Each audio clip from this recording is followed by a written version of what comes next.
It's Friday, June 14th, 2024.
As we always do, let us start off with our promotional segment, which is very simple. If you'd like to support our show, go to supportourshow.com and you will see lots of options for you to give us some type of fiduciary remuneration. I think I used that correctly. The one thing missing from there, as far as I know, the code OZONE, Ozone, will still get you 2 months free on Libsyn. So if you would like to test out that service for your podcast needs, try out Ozone, see if it works. Nobody's told me it's stopped working, so I'm assuming it is. Thus ends the promotional segment. Nice and tidy, less than a minute. That's all I have to start off with. Did you have an opening? Oh, cool. I should have asked you this. Yeah, I did. Okay, Why good, are they making another Alien movie? What, Romulus? Yeah. Because I read an IP the that idea. people know? What do you mean why? I read the idea behind the movie. I know what they're making. They're making it for money. But I'm saying, yeah. I've read the idea that it's supposed to take place between Alien and Aliens. Which whatever. annoys It's me. just Alien again. It is. Well, I think that's what annoys me is that it's not. Alien was a great movie. Aliens was great because it broke from the first movie and did something different with the concept, right?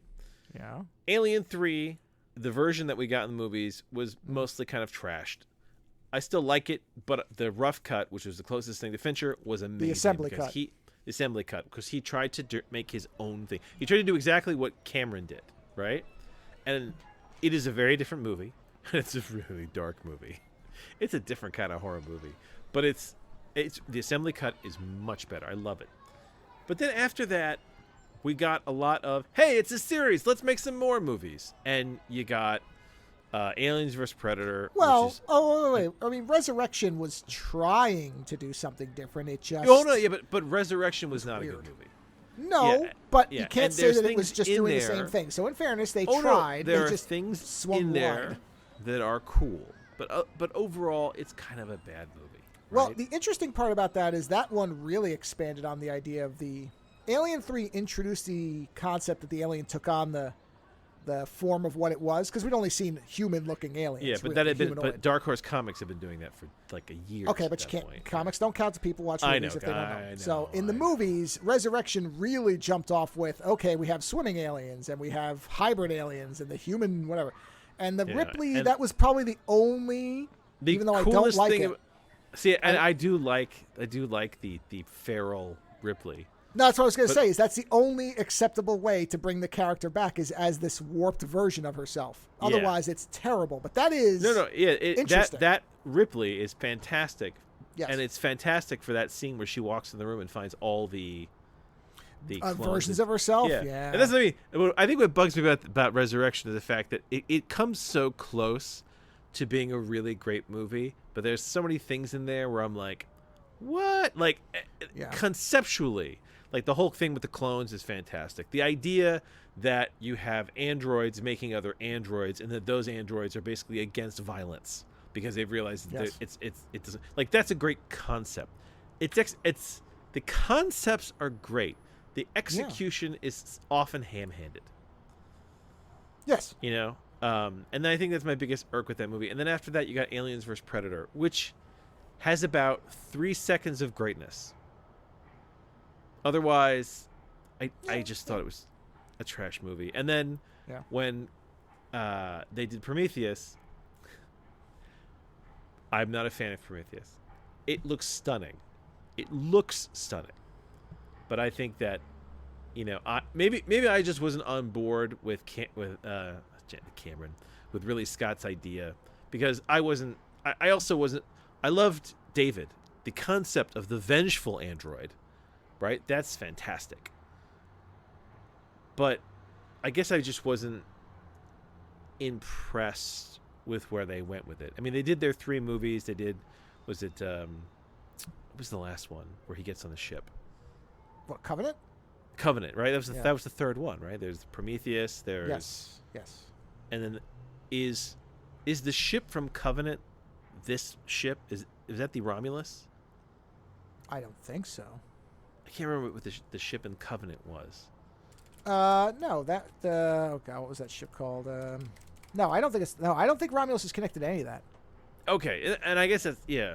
So my understanding is Alien Romulus is its own completely separate thing. I don't think it has any ties to. It's part of the Ridley Scott kind of trio. Yeah, it's just redoing Alien. Yes, here it says unconnected. So okay, yeah. So and then when I read about this, and they gave it to this new director, and I thought, oh, cool. And then basically, it sounds like the mandate was make something like Alien, but a little bit like Aliens. And he's been kind of shoehorned into this role, right? Whereas I would have loved it more if they were like, hey, make an Alien movie, just do it the way you want to do it. Try something different. And it's obnoxious because instead I've read it in a bunch of different places. The company line over and over again is, well, we wanted to do something that was kind of like Aliens, but kind of like Alien, And that's all they really wanted. They just wanted to make both those movies again and just shoehorn it between them. Where I'm sitting there going, I want something different, guys. I want something new. Like, what can make these movies really fascinating is when you let someone do something interesting and different with it. And so I saw the trailer for this, and I was like, you watch a trailer for a movie, and you go, I'm bored by this. Uh-huh. Like, I'm not even entertained. I'm just watching it, and I'm like, I've seen this movie. You know what? I can just go watch Aliens again. It's better. Yeah, this is an interesting point of diversion for us, because I've had the opposite reaction so far. The first trailer did nothing for me. In fact, I was very annoyed by all the hopping face huggers. Oh yeah, that bothered me. That doesn't bother me. I think that's probably their attempt to do something different to make them scarier. But I mean, yeah, which I don't. I was about to say, I don't think you need to do any of that. So that annoyed me. Then the second trailer came out. Yeah. And I liked it a lot better. And unlike you, I have no problem with them redoing Alien. I don't. I don't think the concept is, even saying we're just redoing the first movie with somebody else's idea for it, I don't mind that, because there's no way it's going to be Ridley Scott's Alien. There just isn't. It's either going to be its own thing with the same premise, which I'm fine with, or it's going to be an inferior copycat, in which case I'll forget all about it. Yeah, and my problem is that it becomes Friday the 13th. The problem with the Friday the 13th movies is that the first one you're like, the second one you're like, okay, and then after that you start to basically see a rehash of he shows up, he kills everybody, then someone gets the jump on him at the end or something, and and then we make like 10 of these. It's an interesting comparison, because the Friday the 13th movies and Nightmare on Elm Street films are interesting movies to go through, because Friday the 13th Part 1 and 2 are really good, because the first one is a switcheroo, because you think it's Jason, it's not. Yeah. And the second one, it is, because now he's alive again. The third one is garbage. It's just because they focused on 3D, but he does get his mask in it, so it does have a notable place. The fourth one, if I remember, the fourth one is the one where he becomes a zombie superhuman, which is a great film. Or is it 6? No, I'm sorry. Wait, I think that's 6. Hold on. That's what I mean. Like, you start to just lose him in the middle. No, but the thing is that's when it gets really good again, because 6 is really good. If that's the one, hold on. I'm sorry, I have to look. 6. Jason Lives. Yes, 6 is the one where he gets struck by lightning, and now he is purely just a monster, and it revitalized the whole thing. Now, of course, it went downhill again, but you could argue that that's kind of where Aliens got. And then you eventually end up with something like Jason X, which is great. And hold on. Friday the 13th is similar in this respect because Friday the 13th eventually ended up as with Freddy's Dead. Yes. Which is like you're talking about Nightmare on Elm Street. Nightmare on Elm Street. Yeah, Freddy's Dead, which is practically a comedy horror movie. Boy, is it. Same as Jason X, Jason X, there are moments in Jason X, if you've got a dark sense of humor, there are moments in Jason X that you will spit laugh.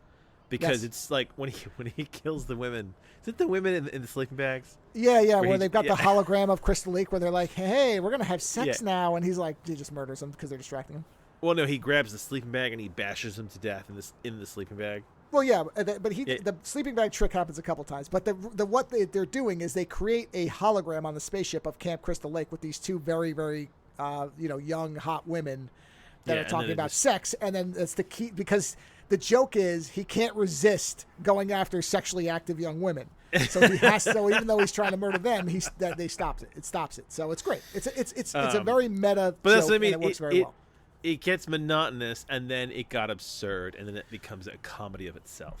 Well, and couldn't you argue that's kind of where Alien has ended up? Well, Alien hasn't gotten funny yet. Well, okay, I don't think Alien's going to get funny, although we played with some humor. Resurrection had moments. No, you're right. There are the basketball the whole thing and stuff. Yeah, and when the one guy God, I can't remember his name. Dorf. Johns? When Dorf is torturing them with the saltwater thing and the yeah, but like but it's still not like it is not a warped like horror comedy of itself. Yes. No.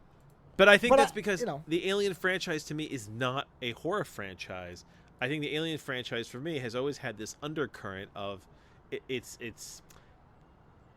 there's an undercurrent of cyberpunk, and I only say that in the idea that there is a fear of the corporation and what the corporation will do to you for what they want.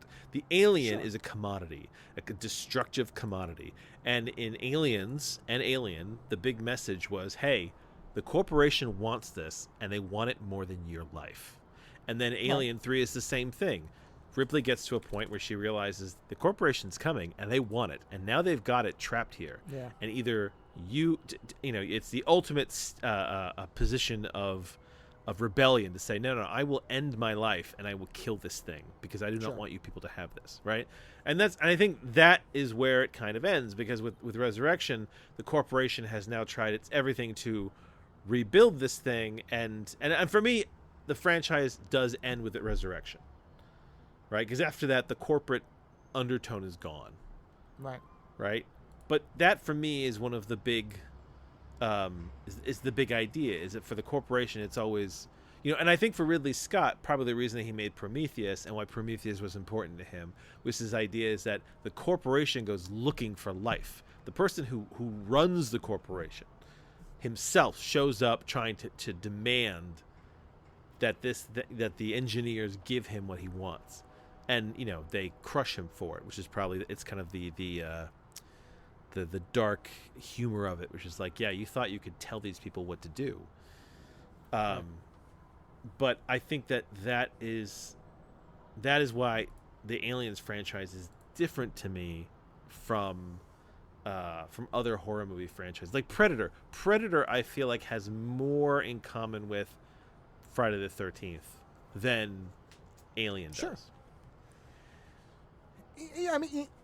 Yeah, it does. But I guess my larger point is this doesn't bother me because I don't mind it in a way that other movies, when they redo, or from what we can tell, we don't really know, but from what we can tell from the trailer and what we're basically seeing, appears to be a rehash of the first movie. Is a lot of other movies, when they try to redo or reboot or whatever, the first one, they just copy it and don't really do anything new. Now, from what we've seen, while the basic setup is similar, Ridley Scott is such a, at least at that point in his career, was such a distinctive kind of director in the way he did things that even trying to do a shot-for-shot remake of it will not happen. So I'm interested. I'm not saying it's going to be good. This thing could come out and it could be every bit as awful as we think. What's interesting is this is the guy that did the remake of Evil Dead. I didn't see the remake. And see, Dead. that's yes, I saw the remake. I liked it. It's and that's, by the way, a really interesting example of it's essentially the same story we've seen a bunch of times, but it's such a different version of it that what I wonder is this another fake out? Is it appearing to just be Alien again, and then halfway through something wildly different is going to happen, or some different aspect? Because there's one fascinating thing. I don't know if you noticed this in the trailer. Mm-hmm. But there's a shot where they essentially repeat the Alien 3 shot where the alien comes up to the main character who's against the wall. Oh, yeah, they recreated that scene, yes. And I'm sitting here going, well, wait a minute. The reason that worked in Alien 3 is because she was implanted. Yeah. Why is this happening in this movie? Yeah. I don't know. So are we going to find out that the woman is a bioengineered being of some kind? And there's Who knows? Fuck ton of eggs on that ship as well. That's what I'm saying is I don't know that it really is as much an Alien redo as we think it is. It's definitely borrowing stylistic and things. It's not, because they want it to be Alien and Aliens, which is what every interview I read says, that they were basically the mandate is they want it to be Alien and Aliens put together. But we really don't know what that means. Because No, I don't. I just wish they'd do something. I just wish they'd do something different. Well, this. And the interesting thing is, again, based on the trailer, because I've read the same things where they're like, well, we want to do the two movies blended, which is, I guess, what Aliens did, right? So she said, you want to do Aliens, but whatever. What I wonder, because the hopping face huggers, is the action part going to be all on the alien side, and the humans are just going to be I don't know. There's ways to do it that, when I think about how you mix those together, could be refreshing and interesting. But I think what bugs me is the fact that because of Dark Horse Comics, I have seen so many other versions of the Alien story. Okay. That are horrible, not horrible. They're not horrible bad, but they're such intense horror, or they're kind of funny, or they're action. I've seen so many other versions of this story.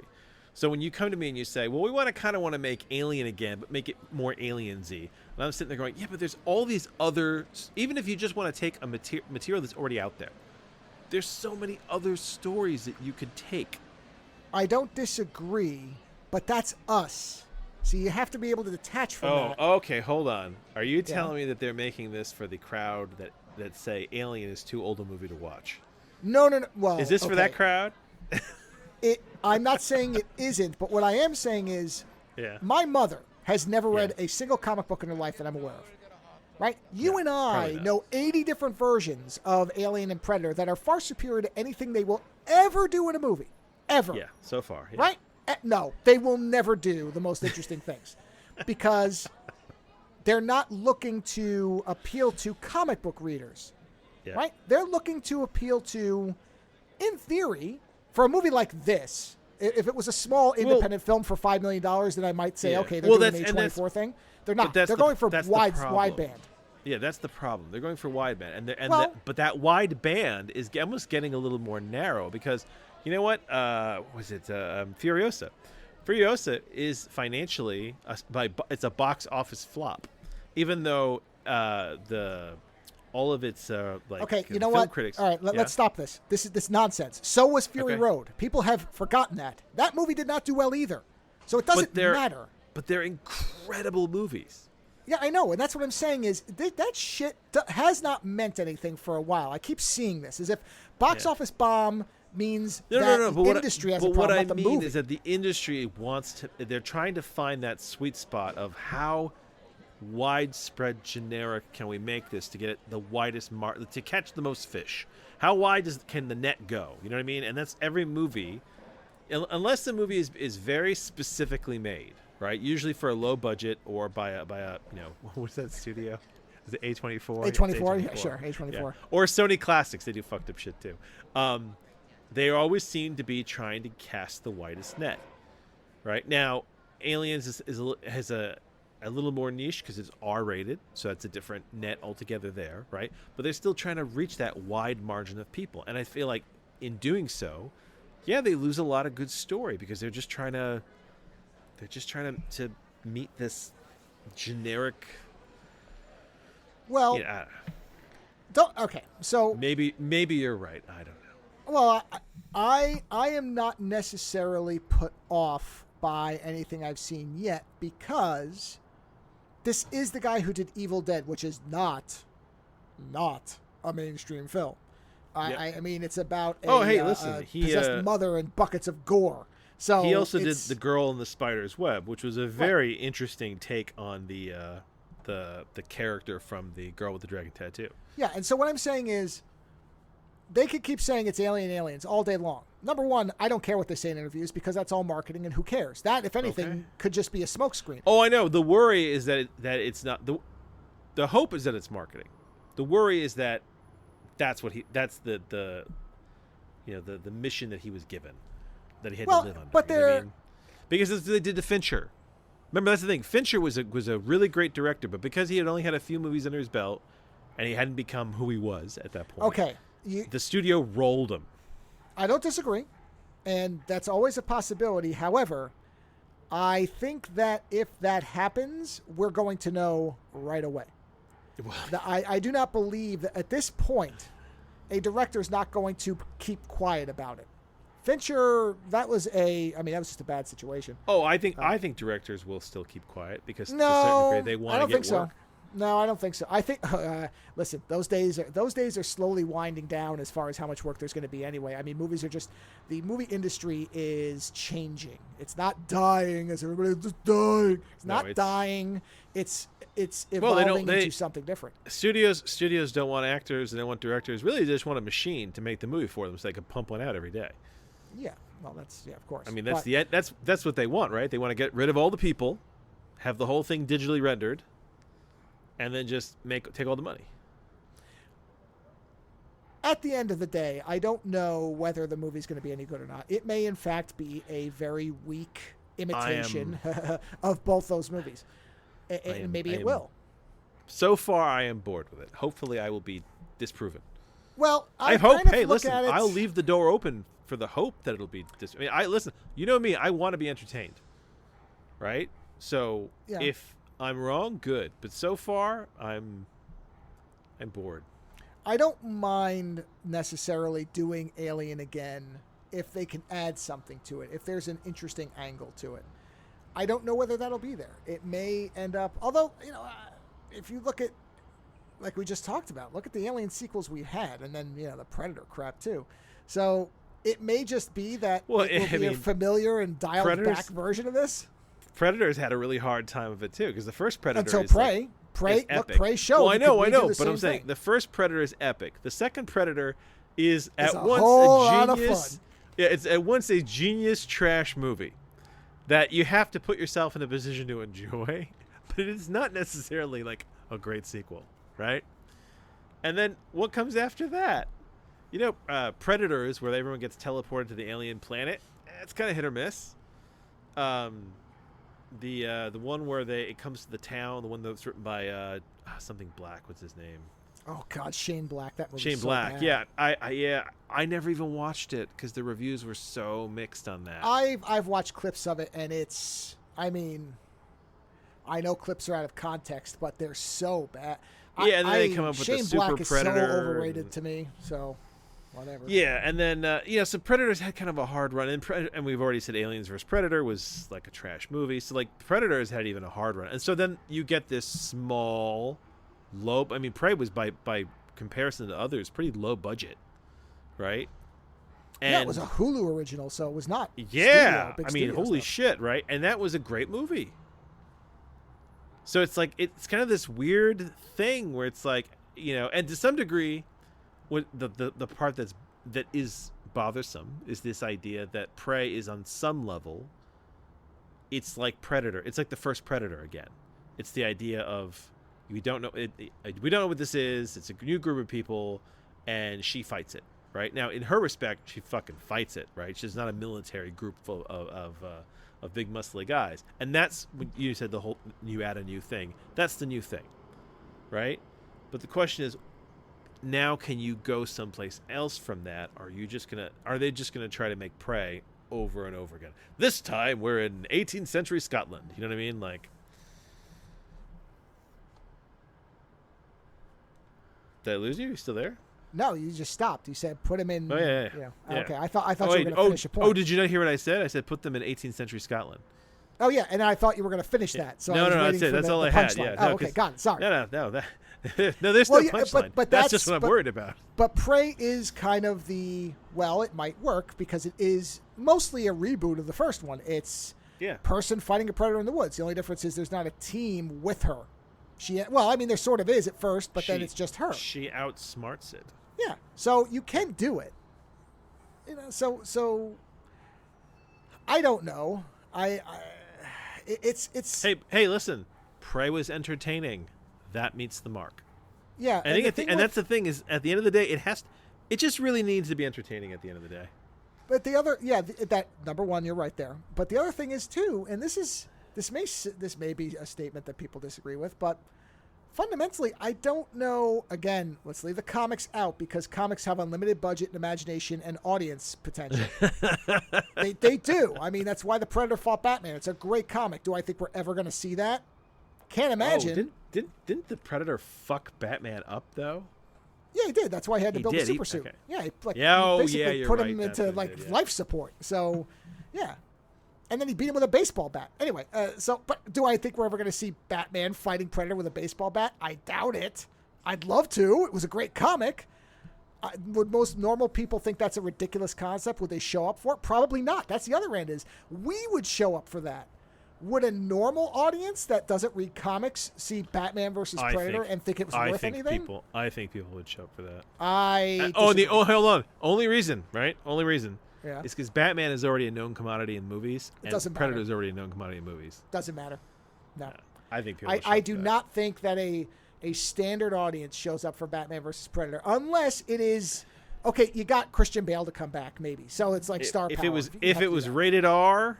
If it was rated R, I think that dudes would show up to see that. Yeah, but it wouldn't be enough. It would be a flop. It wouldn't be enough money to call it a success. Yeah, unless you could somehow make it for very little money.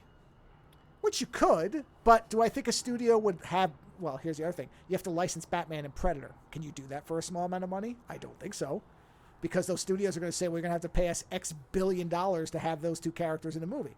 That's why Pinhead didn't show up in friggin' Freddy vs. Jason. Because, New Line or whoever owned it said, no, you got to give us this many million. They're like, no, we're not giving you that. That's ridiculous. We just need him in a cameo at the end. What are you kidding? And they didn't do it. So, But all this being a very, very long way of saying that I'm neutral on it. The alien concept, the problem with it is that the marketable way to make it is what they've been constantly doing. Just keep throwing the alien against different people in different ways. Right? That's all you can really do because general audiences want to see the alien fighting or terrifying people. Well, guess what? There's only so many variations on that you can do unless you're willing to go way off the path. And if you go way off the path, then you might end up with Alien Covenant where David is basically showing himself how to fillet himself on a flute. And people are like, what? And, aren't into it. I mean, I would have loved to see just the David stuff. You could have dumped the alien shit. I didn't need any of it. But it was like a homoerotic android love story of himself. And that's difficult for a general audience to walk into. So I can understand why they didn't just go all out on that. So I don't know how you do Alien without keeping it somewhat the same all the time. You could change the genre, sure. You could do action, and then you could do a depressing, nihilistic, there's no point to anything, Alien 3, which, gee whiz, was that a box office success? No.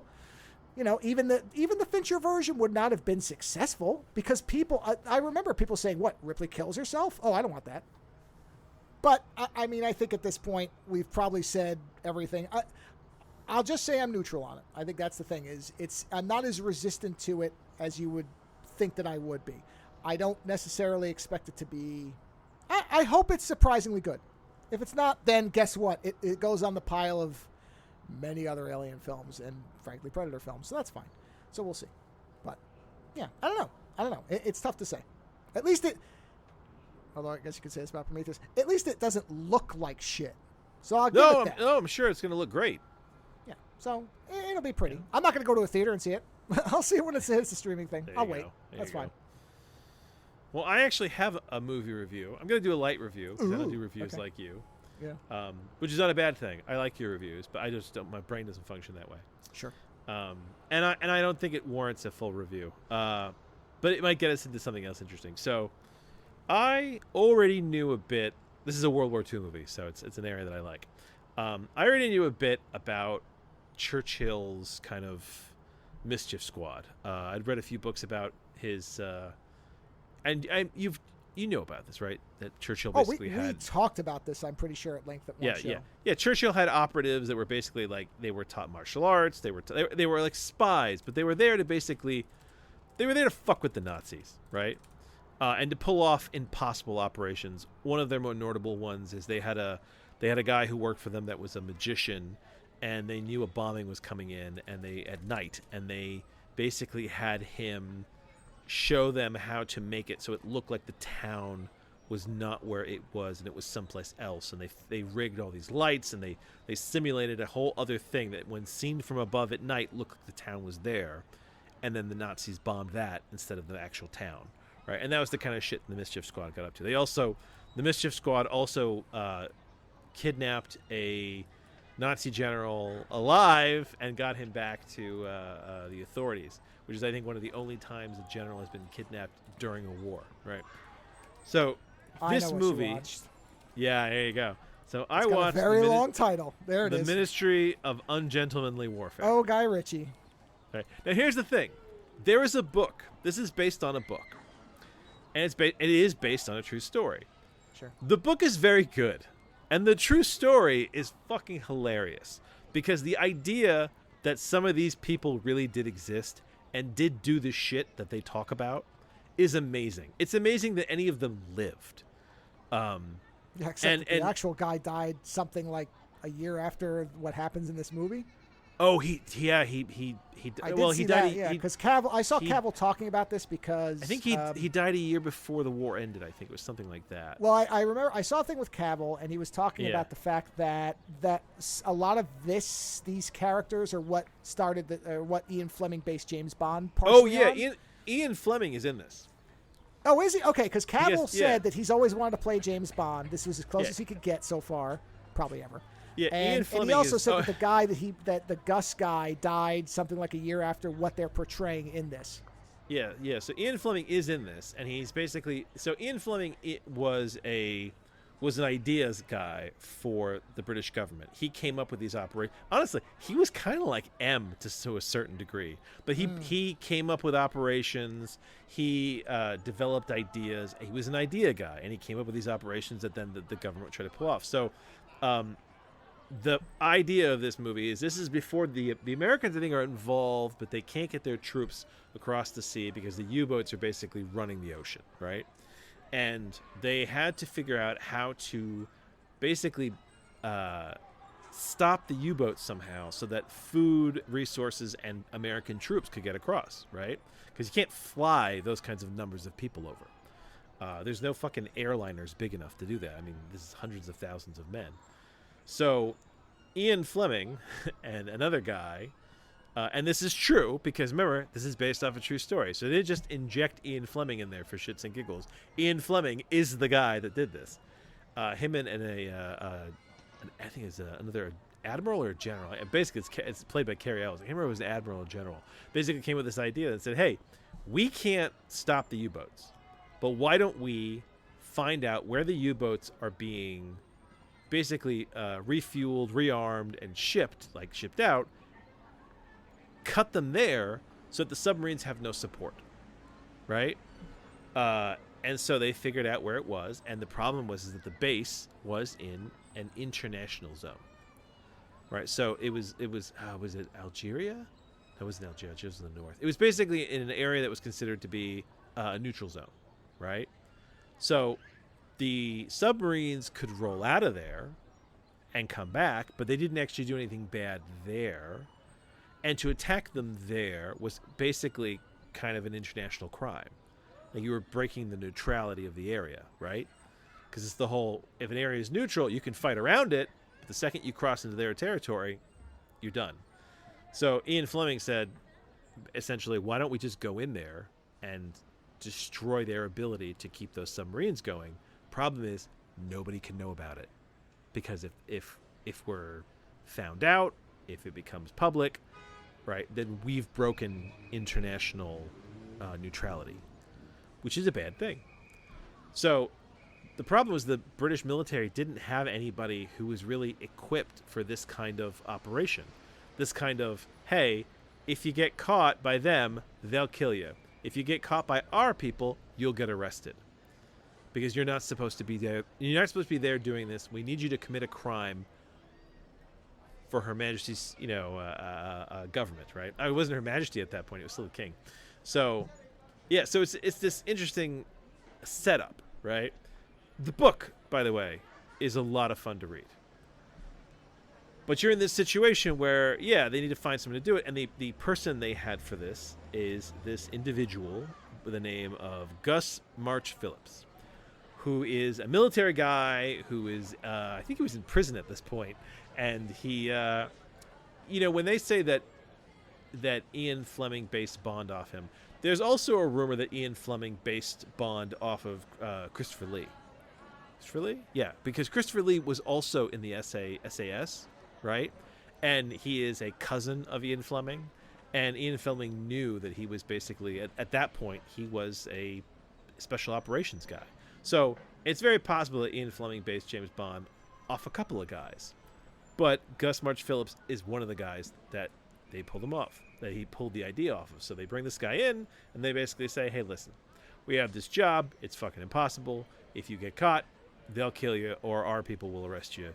But we really need it done. And he accepts the mission. Gus March Phillips is a... man, how to describe him? Because he's not like Bond. I think that's the thing about he's very smooth and he's very cool and he's confident, but beyond that, he has too much fun to be Bond. Like Gus March Phillips liked being who he was, and he liked fighting the Nazis. He liked pulling shit off. Like this didn't strike me as the type of guy who had trouble sleeping at night. Do you know what I mean? Yeah, I got you. Yep. Yeah, so he takes and Cavill is great. Cavill is having a great time as this character. He's got this great beard with this like funky mustache. See the trailer, right, to see the look, and he's great. And he basically says to them, "Okay, I'll do it, but I want my own people. I have people that I've worked with before, and I'd rather have them." And of course, it's an Ocean's 11 ragtag bunch of guys, except it's based on a reality. So though they may not have looked like these people, the reality is there were people with these names who did do these things. Now, this is where Guy Ritchie's stylism enters the picture. And the movie is continuously at odds, I think, with the fact that it's a true story, but the fact that Guy Ritchie wants to do more with it, right? And honestly, what's interesting in that is that there are times where I wish Guy Ritchie did something different with it, because what actually happened is not as exciting for a movie as what could have happened, right? But that's the story, and they kind of stick with it. So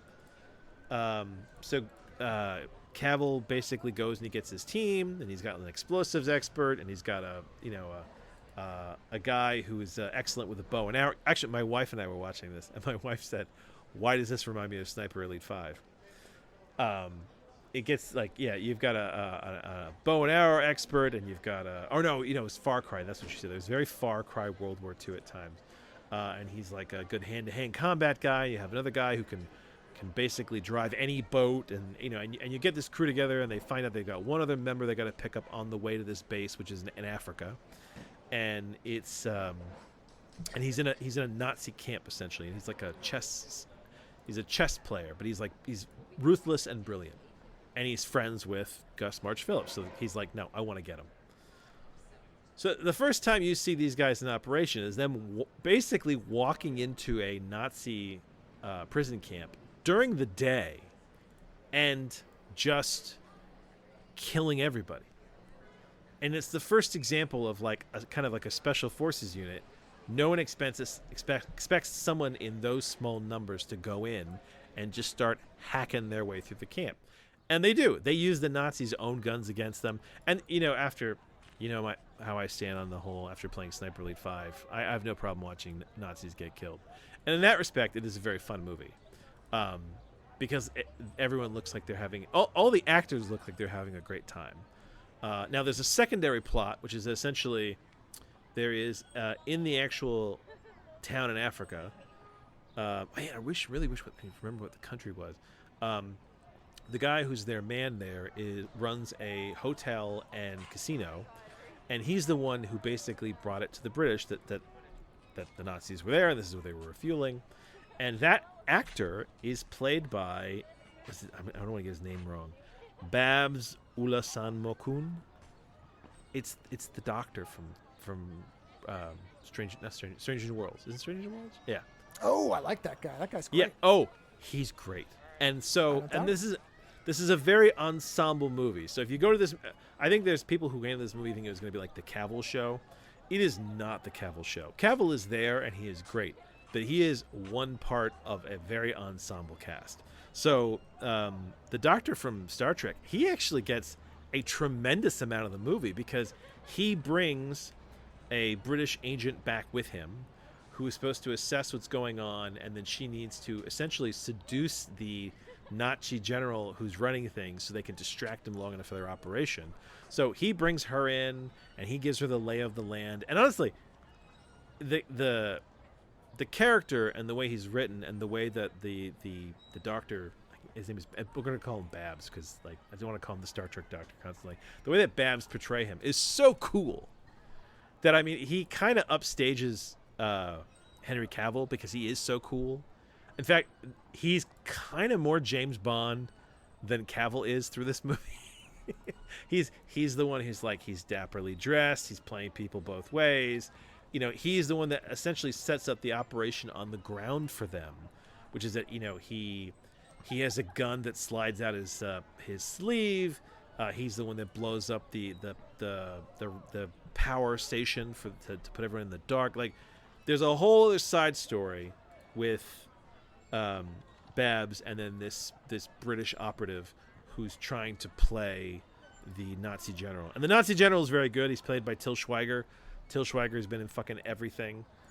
He was in the Inglourious Bastards. He was one of the Inglourious Bastards. Was a Nazi that switched sides, I think, in that movie. And it's funny to see him as a bad guy. He plays it really well. He kind of gets this sense he's being played by the British operative. He doesn't know. He thinks that she's like a gold merchant. He thinks he's being played, but then he's not sure. And then he kind of likes her, and then he kind of relaxes, and then he realizes he's being played. So there's a whole side story with them. It's very interesting. They realize there's more Nazis there than they can handle, at which point Babs has to find local muscle to help them. And then, meanwhile, Cavill's people are on a boat trying to get there. Other admirals in the British government find out what's going on. Because this is brought to Churchill, and Churchill is the one that greenlights it. But Churchill greenlights it without talking to any of the other people. Like all the admirals and everything, the Navy and the Army, like, he doesn't talk to them about this.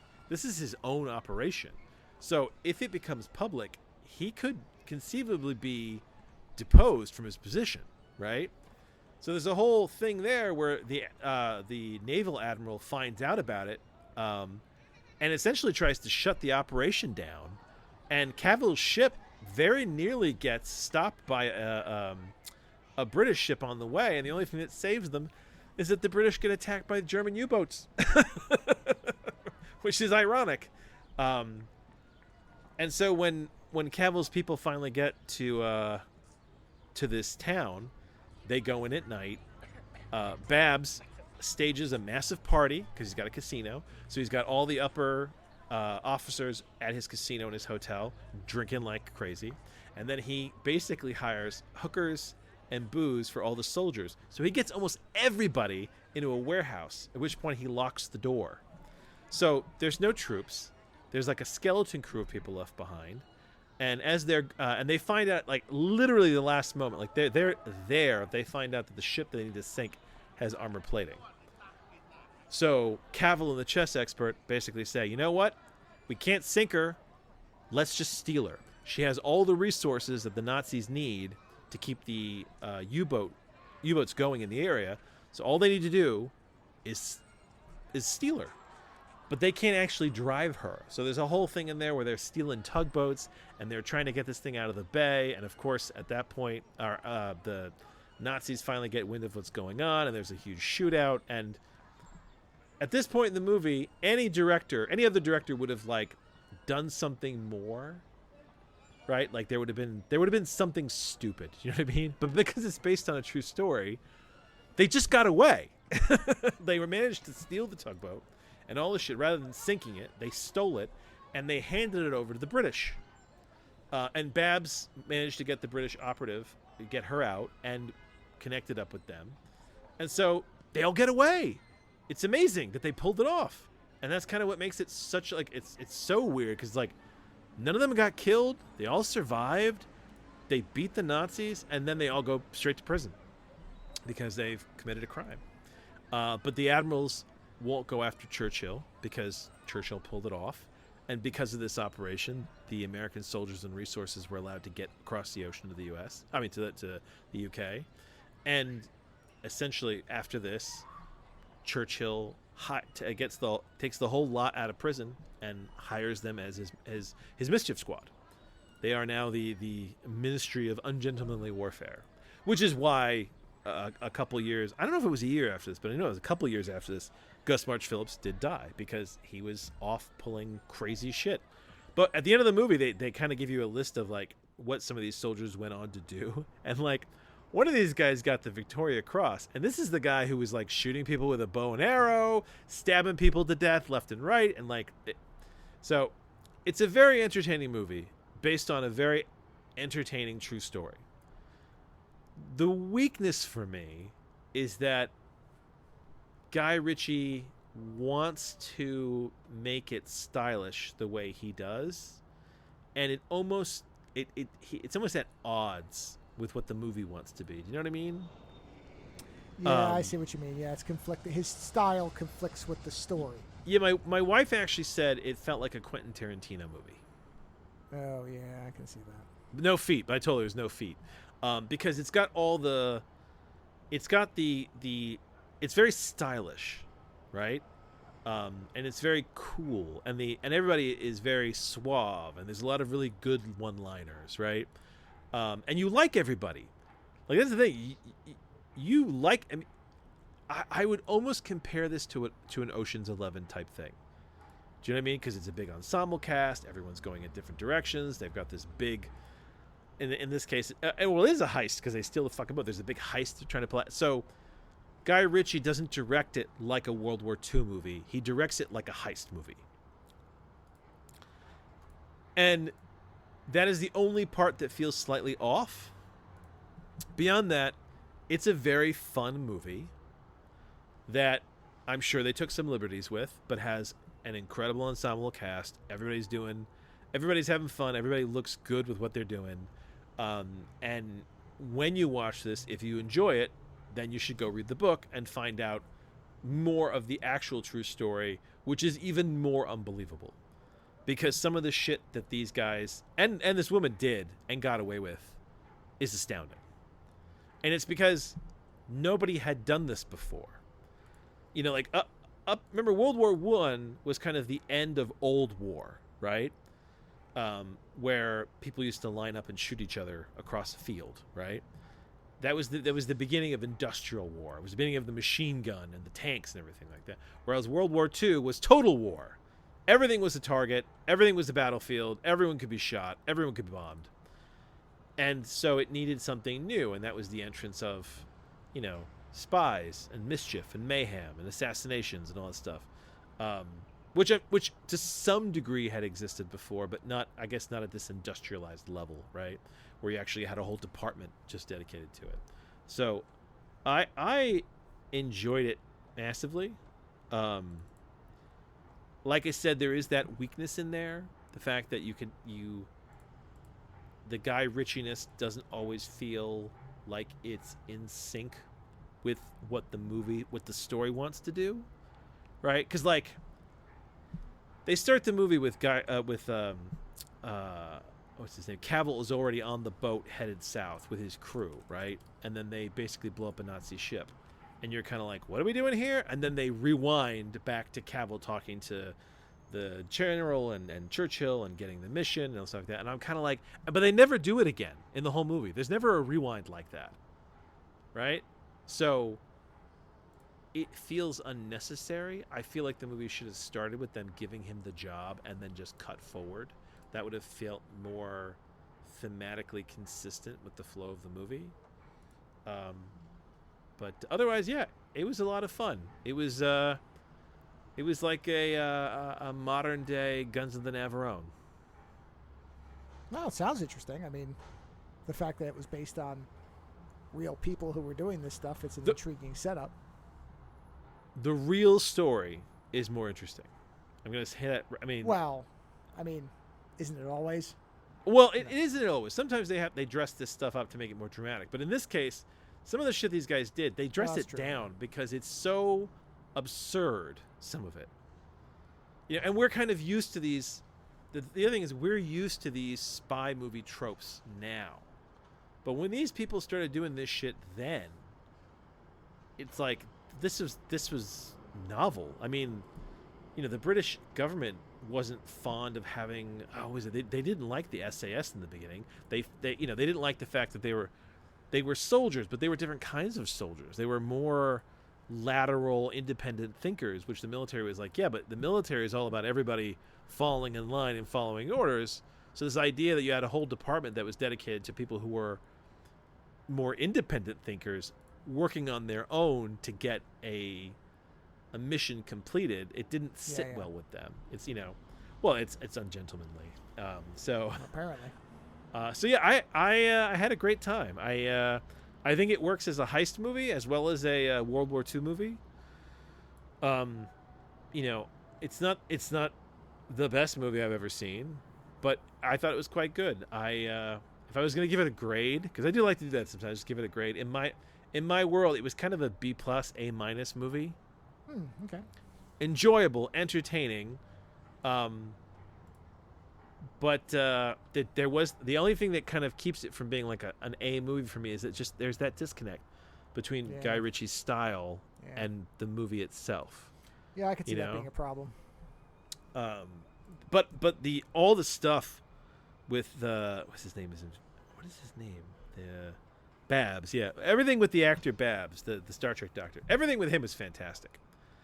Like he is so it's interesting to see him in this role because when I saw that actor on Star Trek Strange New Worlds, I never thought of the Doctor. The Doctor is never a combat character in Star Trek. You know what I mean?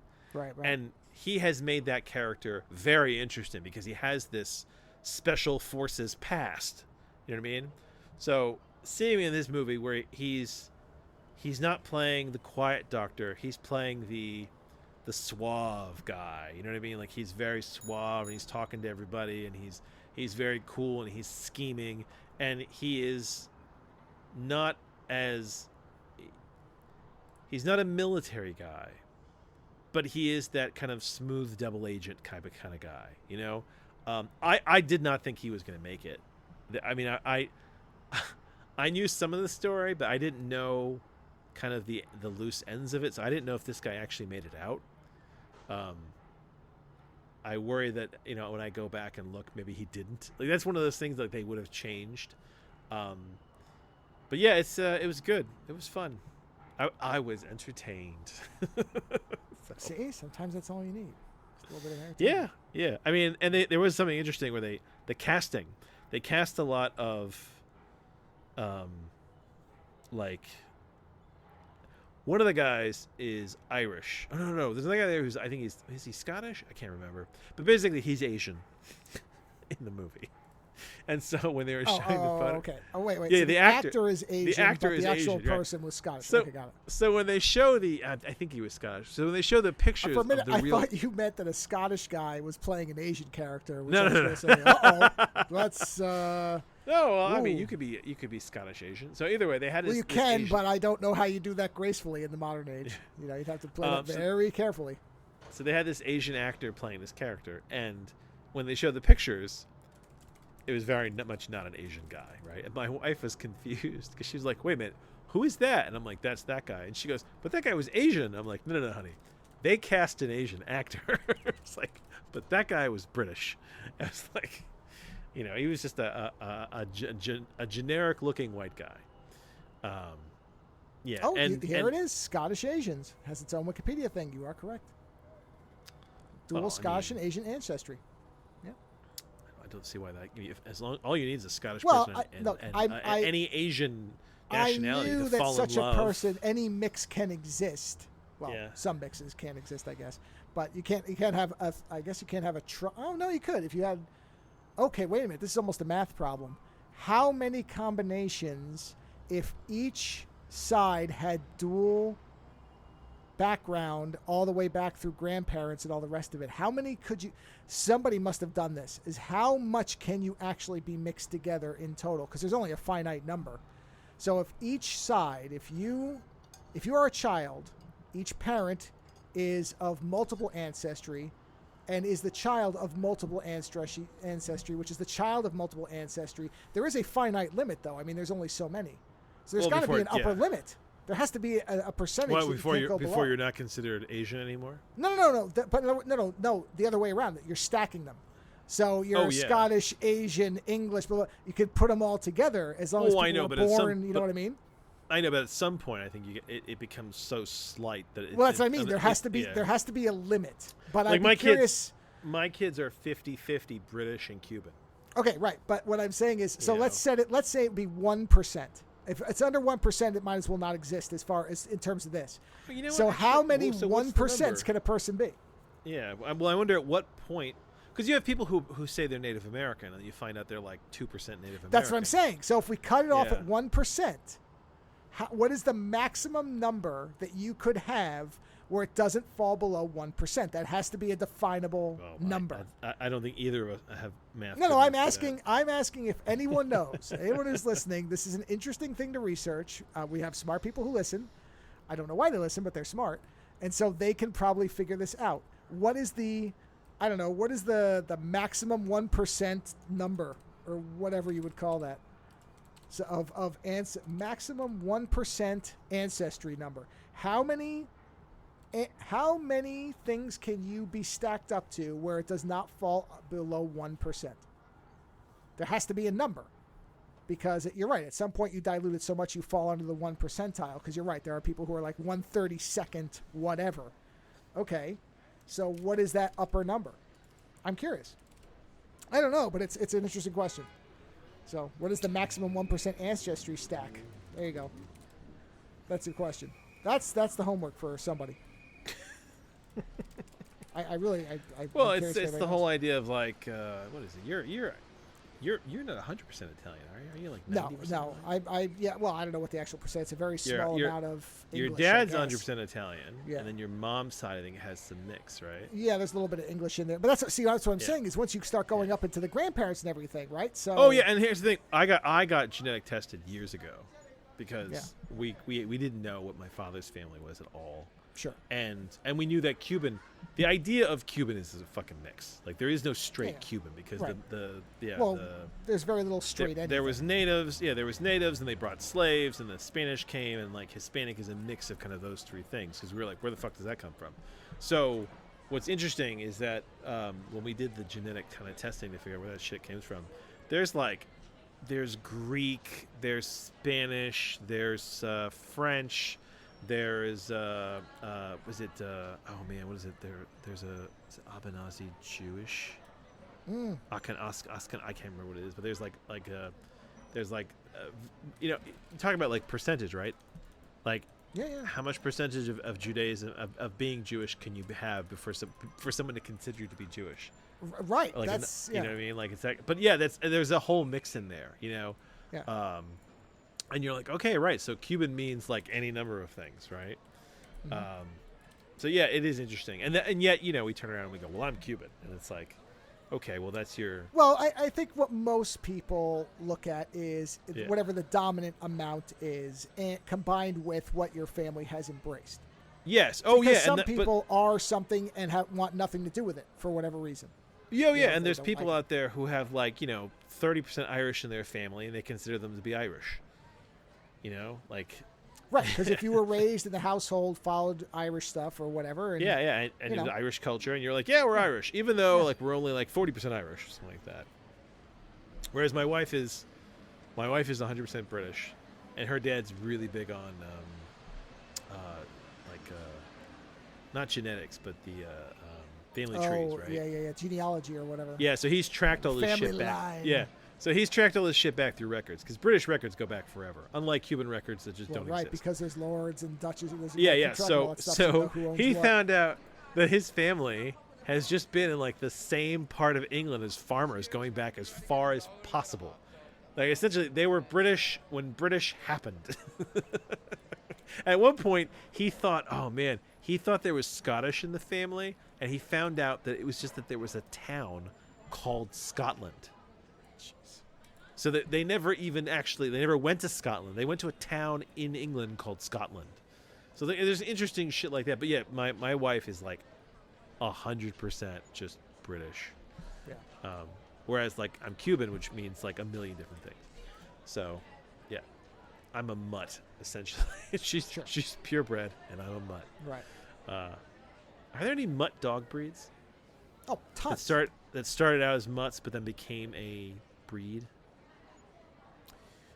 Oh yeah, there are. I'm pretty sure there are. I think there are. What do they call it? So it'd be AKC recognized mixed breeds. That's what we call it, mixed breed.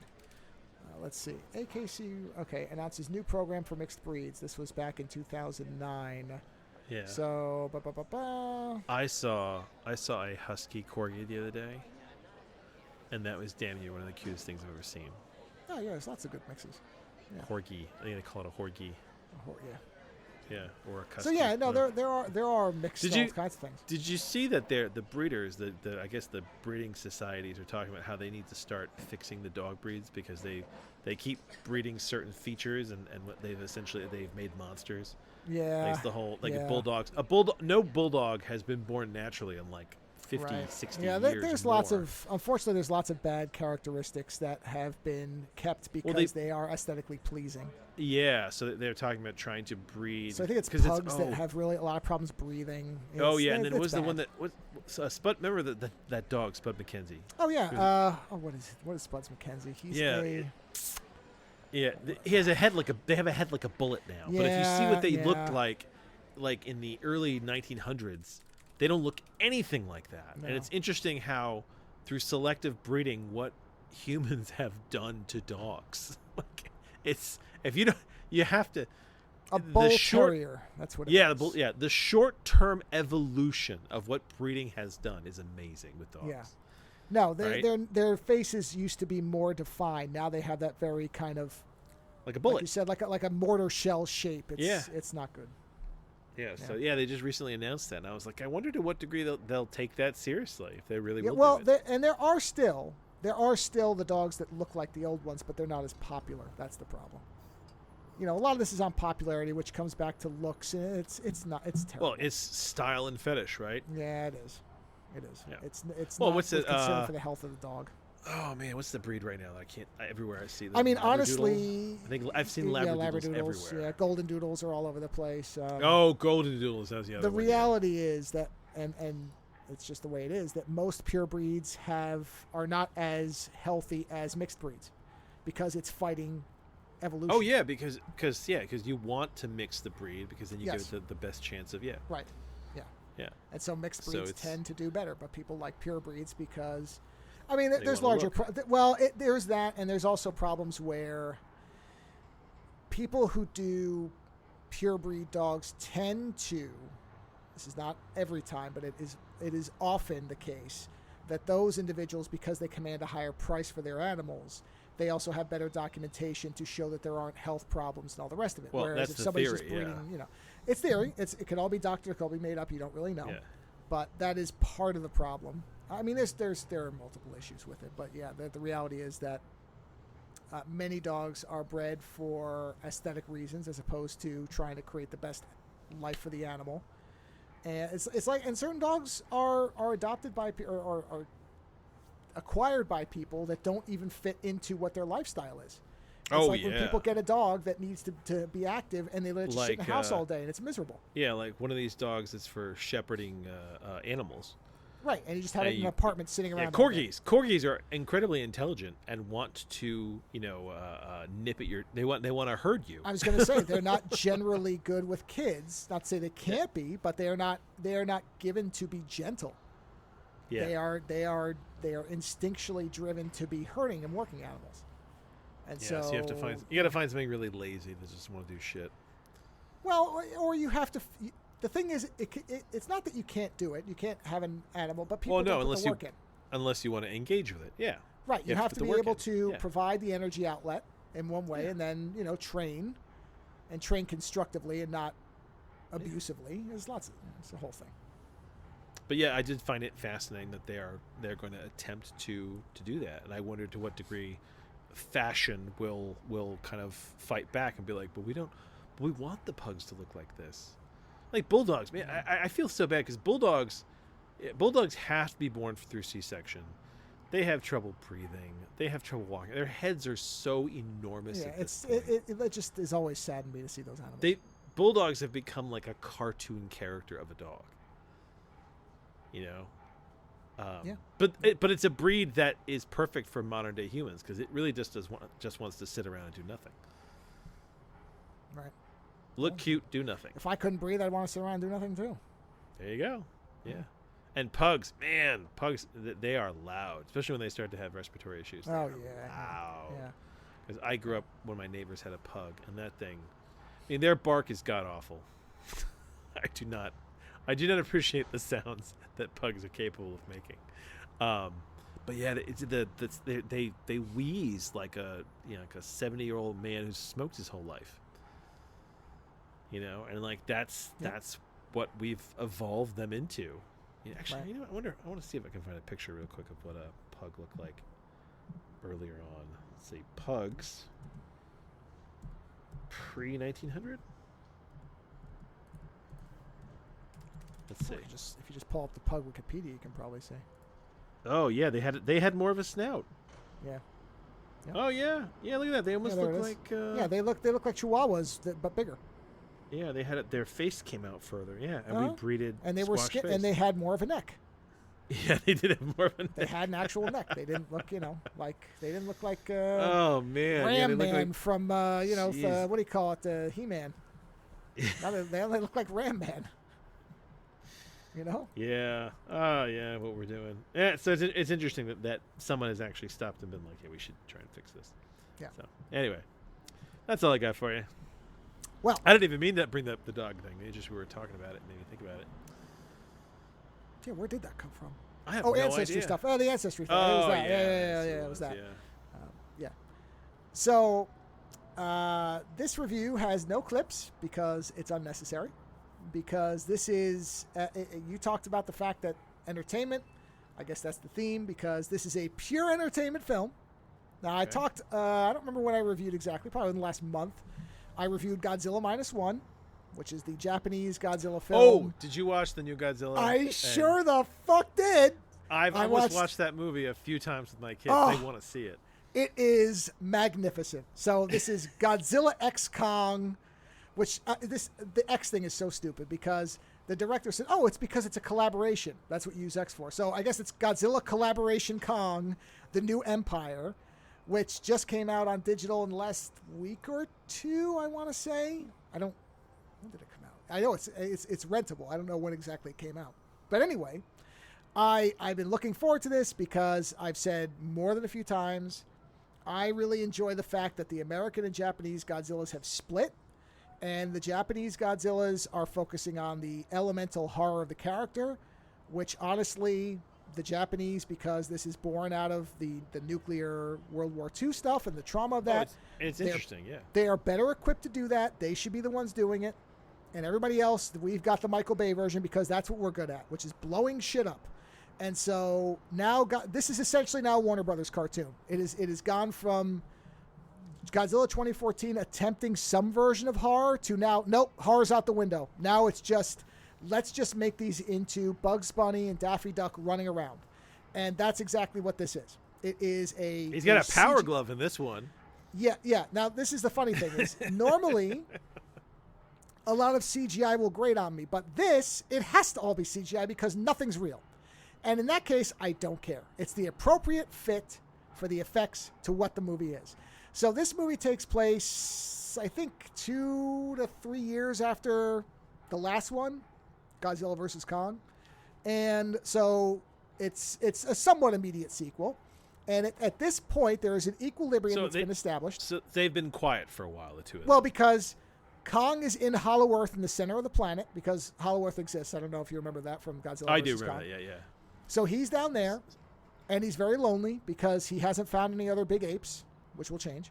And Godzilla rules the surface. Maybe he needs a big lizard girlfriend. Oh, he's going to... he sort of does get one. In any event, he does. It's not Godzilla, though. So Godzilla rules the top of the planet. No. And the best part... Yes. The best part about Godzilla ruling the top of the surface level is Godzilla now sleeps in the Coliseum. That is his bed. Like a cat. Way. And in fact, the director had said, I based this on how my cat sleeps in its bed. So yes, Godzilla resides in the Coliseum, which is fantastic. He keeps knocking pieces of it off, but that's where he sleeps. So he's there, and he is now a positive force. He gets up when a monster appears that shouldn't be around. He wrecks it and goes back to sleep. But he doesn't fuck around. Oh, he just spends most of this time asleep. Yeah, he's like a cat. So he just spends most of the time asleep unless, a ball of yarn shows up. What does he eat? It's never made clear. I guess it doesn't matter. He's a nuclear generator, so it doesn't matter. I guess he's a fission reactor or something. I guess he eats the sun. Okay, or she eats the sun, yeah. Something. So everything's fine for a while, but Kong's very lonely. And, because he's down there and he's looking around and, he's just kind of sad because he can't find anybody. He thought maybe he'd find his own people. There's a large part of this movie, which is actually legitimately impressive, that is nonverbal. Much of it is just you reading Kong's expressions. My only real problem with these movies, the last two, is they're very Kong-centric. And I would like more of a Godzilla film again, because I just don't like King Kong all that much. I just find the character very boring. It's just a big gorilla, and I don't... There's nothing much about that to me. However, it does make sense. He is the easiest for human beings to read expressions and mannerisms off because he's very humanoid and his face is very expressive. Yeah, he's a big gorilla. Yeah. Yes, so it makes sense. So he's down there looking sad, and he's got a toothache, and so they pull him up to the surface because his tooth is infected, and they drug him, and that's when we get introduced to, by far, one of the best characters that's been in fact, he is probably the best character in any of the American Godzilla films so far, which is Dan Stevens' Trapper character, who is he's basically, do you remember Dennis Hopper in Apocalypse Now? That character?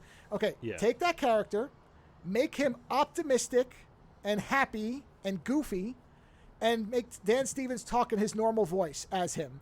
And that's what Trapper is. Trapper shows up. He's always playing like 70s rock music. He's got a Hawaiian shirt on. He's like, hey, let's do some dental surgery on a giant ape, motherfucker, yeah! And he's like flying like spaceships. So they got rid of the doctor from the other one, huh? Yeah, he's gone. Too boring. Out. Okay. Gone. Jettisoned. The female scientist, Rebecca Hall, she's still in it.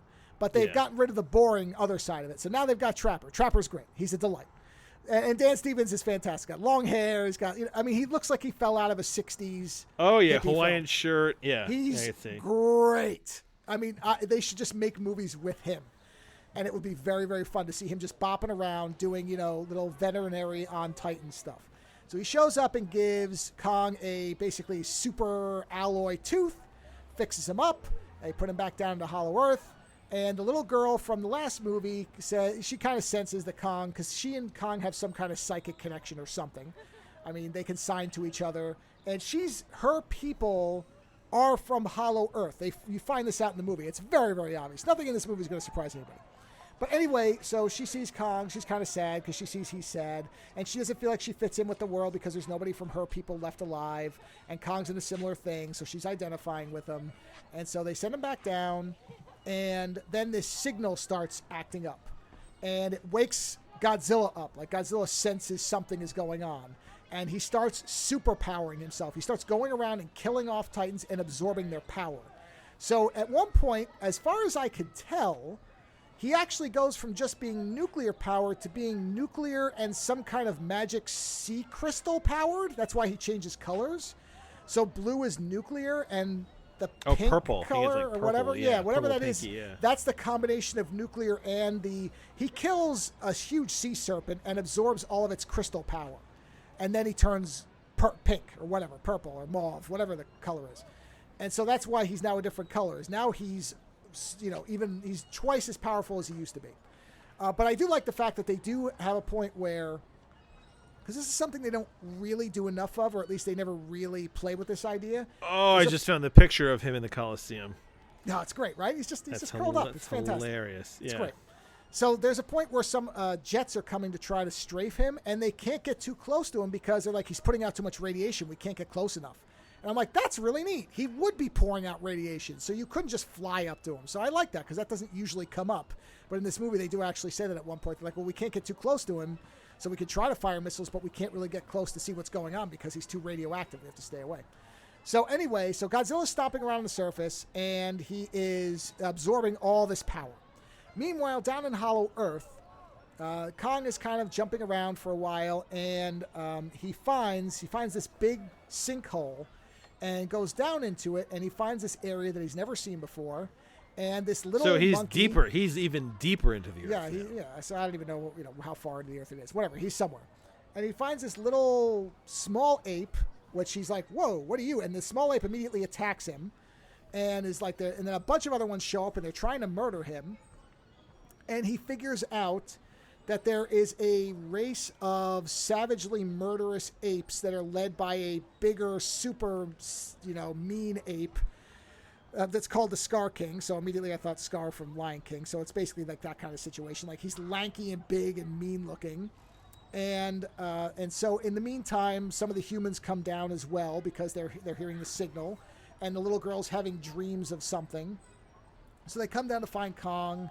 And Kong finds these other apes, and the Scar guy comes out, and he's got this whip, this bone whip that he wears, and at the end of it, he's got this crystal on it, and you don't know what it is, and he points it, and then you realize that he has essentially an ice Godzilla creature under his control. He's controlling it with the crystal. The crystal allows him to...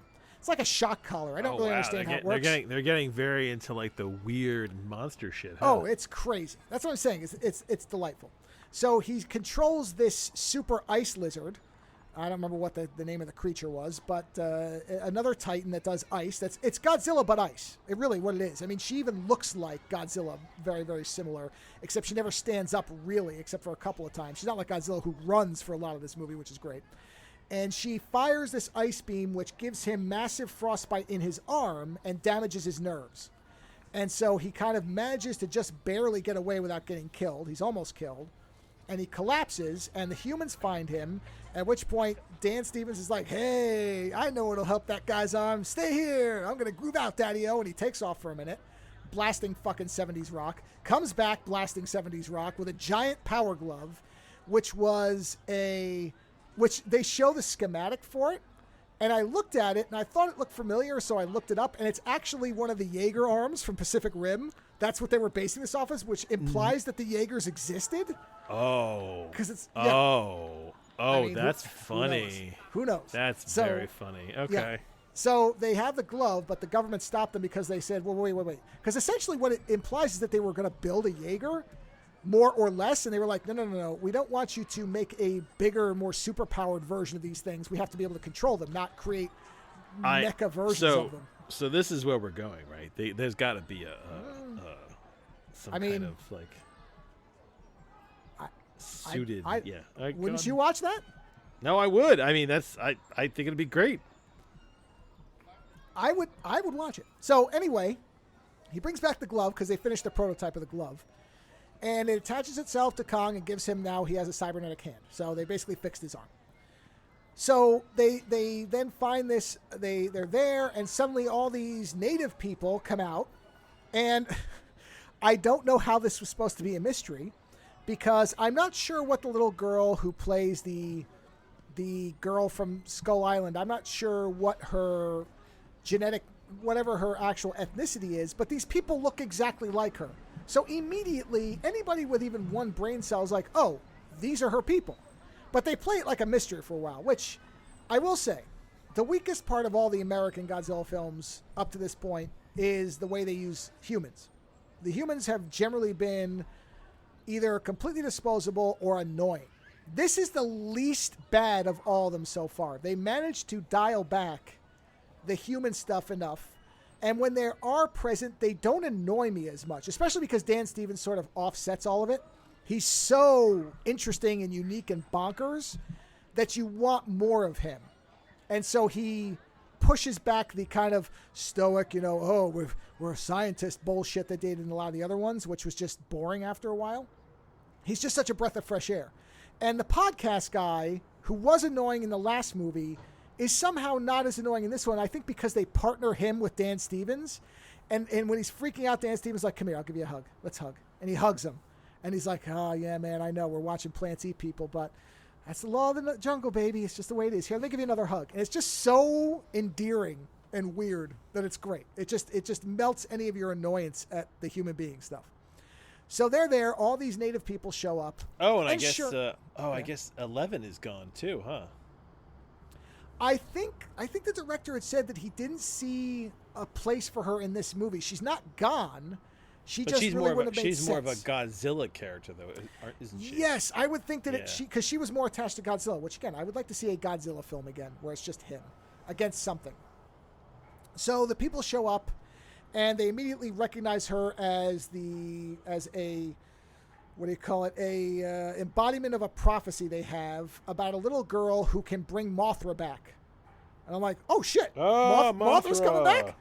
And which, and that is exactly what happens. Is she somehow they did show that I think they did show in the other movie that Mothra's had caterpillars or whatever. So she brings Mothra back. So I kept expecting there to be a twin of her, because that was the Mothra thing in the older movies. There were always the twins that talked to Mothra, but instead it's just her. So I thought she would have a long lost twin with these people, I was positive that was going to happen, but they didn't do it. So I don't know if that'll happen later or something or whatever. But she is now the conduit to Mothra. So she brings Mothra back, because what they say is, okay. So she's got Mothra and King Kong. Yeah. So she's like she's the monster whisperer. And so Mothra comes back because what they say is in the prophecy, it describes the fact that the Scar King at some point, if I remember, the Scar King and Godzilla fought, and Godzilla kicked his ass, so he's been trying to figure out a way to kill Godzilla, which is why he's got the Ice Godzilla thing, because he figures that one can stop Godzilla along with him. But he didn't realize that King Kong was around. And so he controls all the other big apes by terrorizing them. So Kong doesn't like him. And so they're like, okay, we have to get Godzilla to come down here because Kong can't stop him. But we know that Godzilla can kick Kong's ass, which is true. And so if we bring him down here, if we can get him and Kong to work together, then they can take this guy out. And the reason they need Mothra is because Godzilla has this, I don't know, romantic thing for Mothra or whatever. That's what they always kind of inferred, that he was kind of in love with her. They're like, Mothra will stop Godzilla from killing Kong. She can mediate whatever's going on with them because they are inherently driven to battle each other. They cannot be in the same place at the same time. They just hate each other instinctually or whatever, race memory or whatever it is. So but we got Mothra back. So if we can get him down here, and if Mothra can stop him from being a murderous, super Godzilla, then, we can focus him at the Scar King and we can wipe these people out. So they're like, all right, well, then we got to send Kong up, because as soon as Godzilla realizes Kong is on the surface, then we can draw him in, we can bring him into the portal to Hollow Earth, and we can bring them both down here. Okay? So that's the plan. So they send Kong up. Kong bursts out of the ground in Egypt near the pyramids, but conveniently isn't near them. So I went, oh, yeah, okay, they're doing the thing where they don't want to wreck the pyramids, so the portal is just far enough away that you have this cool shot of Kong standing near the pyramids, but they're not going to wreck the pyramids, right? Yeah, because you don't want to destroy everything. At which point Godzilla starts running at him and shreds all the pyramids and destroys everything. So Godzilla's immediately like, fuck you, and like runs at him, and I am not kidding. He fucking suplexes him. He picks him up and does a power bomb with him. At which point I thought I was going to fucking blow the back of my head out, because I'm like, this is exactly what I want. This is what I want these movies to be. Just fucking cartoon nonsense. And Godzilla is just, because you see him when he starts running at Kong, and Kong's like holding his hands up, and like, no, I'm not here to fight. And Kong's like, fuck it. Godzilla just runs him over. No, we're buddies. We're buddies. No, we're buddies. It's we're cool. not. Bitch be cool. No, Bitch be cool. No, and he's firing his heat breath and shit. Like, it's all the best stuff. The astonishing part is Godzilla's barely in this movie. But when he shows up, he's so good, you don't really care. I mean, I think they said this is the least he's been in these movies so far, which is astonishing because it didn't feel like that to me, where I really want more of him, and yet I didn't really mind, because when they use him, they are using him. He is at full power the whole time. Like, there's nothing subtle about him. So, yeah, he's whomping him and all this shit, at which point Mothra shows up and just kind of, like, entrances him, where he's like, oh, Mothra, hey, where were you? And so they stop fighting, at which point the Scar King rides into the portal area down in Hollow Earth, and then they go up to the surface and they burst out of the ground. So now you've got Godzilla, Kong, Mothra, the Ice Godzilla, and the Super Ape, and they're just fucking wiping shit out of. They're like destroying Egypt. Egypt's blowing up. They're freezing the ocean. They're freezing people, even though they really don't show anybody actually dying. So then they go to Rio. They're in Rio de Janeiro. They never show you the body count, but it's thousands. Right. So then the Scar King starts to make the Ice One induce another ice age by shooting the sky with ice, which I don't know how that happens, but who the hell cares? And so they're fucking each other up. Everybody's fighting each other. It's a pretty even match. And there's a point where Kong realizes that he has to destroy the crystal that the Scar King is using to control the Ice Godzilla, because he figures if he frees her, she'll turn on him. But he can't get to it. He can't get to it. He's trying. At which point, out of the portal pops the mini ape holding Kong's axe with one of Godzilla's scales in it, because even his weapon depends on Godzilla being more powerful than him. Which I do love the fact that there's constant reference to the fact that Kong is shit compared to Godzilla, because everybody should understand that that's how it is. Kong is nothing. Godzilla is everything. Godzilla is the king.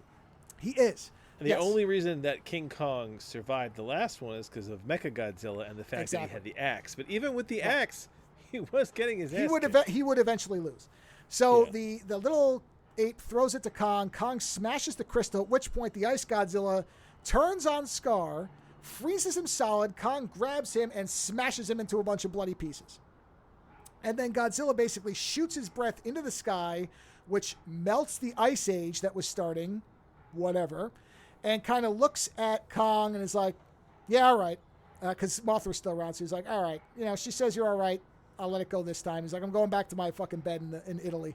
So he leaves and goes back to his bed and goes to sleep. But you better fuck off before I get back here. Right. So then Mothra goes back into Hollow Earth, and Kong goes back in, but now he and the Ice Godzilla are pals, so she's like his horse now, but they're friendly because he freed her. So he goes back and he basically has a girlfriend. He does. So, and he liberates all the Hollow Earth apes, and he takes over as their new benevolent leader. What is that creature called? I don't. Hold on. Let me see. Is it Ice Godzilla? Ice Power. Shimo. Shimo. SHIMO is the name of it. Shimo. IMO. Yeah. So put Titan Hold on. Shimo and you'll find it. No, hold So, on. I'm just very curious if Titan something has already happened. Oh, of course it has. I mean, come on, you already know it has. Yeah, Oh, King Kong has got a girlfriend. he does. Sorry, go on. So anyway, so that's kind of where it then leaves. Is Godzilla is back to being ruler of the surface, and then Mothra is back down, and I don't really know what Mothra does on her off time, but she's just down there. Actually, that's my one other issue with these movies is I don't really love their version of Mothra. They made her very insect-like instead of staying closer to the kind of. I know I wouldn't make her exactly like the old Godzilla ones were, but she's friendlier looking. She looks more of the kind of positive creature she is in the older Godzilla stuff. In this one, she just kind of looks like a weird wasp thing, even though she's supposed to be a moth or whatever. So I don't really love her design. I don't hate it, but I don't like it as much as the classic kind of Godzilla design. Shimu is fine. They basically put Godzilla on all fours and softened the features, but it looks like a crawling version of Godzilla. It does. And so yeah. Kong and everybody else are in Hollow Earth, kind of running things down there, and Godzilla rules the planet, which makes a lot of sense. And that's where the movie ends. It just ends there. It's like, okay, everything's back to the way it should be, and movie's over. And it's a fucking riot. It's just a blast. It's completely mindless. The narrative is not doing anything you won't be able to predict 15 steps out. You know exactly how everything's going to work. There are no surprises. But if you just want to see giant monsters thrashing each other, then the movie's got you covered. And I do actually admire the fact that they spent long portions of this movie not having dialogue, that they just rely on you visually figuring out what is being communicated to you without having to have. There's very few scenes. There still are them, but there are not as many as in the other movies where, okay, you see something happening and a human has to say to another human, hey, guess what's happening over there? Let me tell you what's happening over there. There's a lot less of that. There still is that stuff, but it's not as bad as it was in the other ones where it was really just over the top type of crap, you know? Yeah. So I enjoyed the hell out of it. I like the American stuff. So I think that this run of movies are, like you said, it's a cartoon. It's a kids movie. They are adult kids movies, but the kids and the adults both like them. Yeah, I said, I just like the fact that if you like the horror Godzilla, the kind of original and I'll allegory, tell you what, you have that. Based on your review, I will probably show my kids that. Oh, your kids are going to fucking love this movie. No, it's fantastic. They're going to love this movie. It's everything a kid. And when I tell my son that's a Jaeger arm, essentially, because you look for it. It's not even. You'll see it. There's a very very big image of it with the schematic. And I don't remember which one they said it was. I think they even know which one it is. Hold on, Godzilla. Oh my God, that's hilarious. I think they even identified. I think in the thing they said, not in the movie, but somebody figured out which one it is. It's not Gypsy Danger. The Gypsy Danger. I don't know which one that one is. Oh, Gypsy Danger is the main one. Yeah. Okay. Oh, okay. Yeah, he loves Gypsy Danger. All right. Well, that's you will funny. see that arm. It's from the side, but it's there. Based on your review, I will totally go watch it next weekend with my kids. Yeah. I'm sure there's probably an image of the actual blueprint. We almost watched it a few times. Yeah. Oh, it's great. It's great. Yeah, because like this weekend it got it's been on my list now for a while, but it keeps getting like just bumped at the last minute. Yeah. So this weekend it was bumped by Venom because they'd been desperate to watch that, and I finally let them. Yeah. So. No, it's a lot of fun. Next weekend we'll watch that.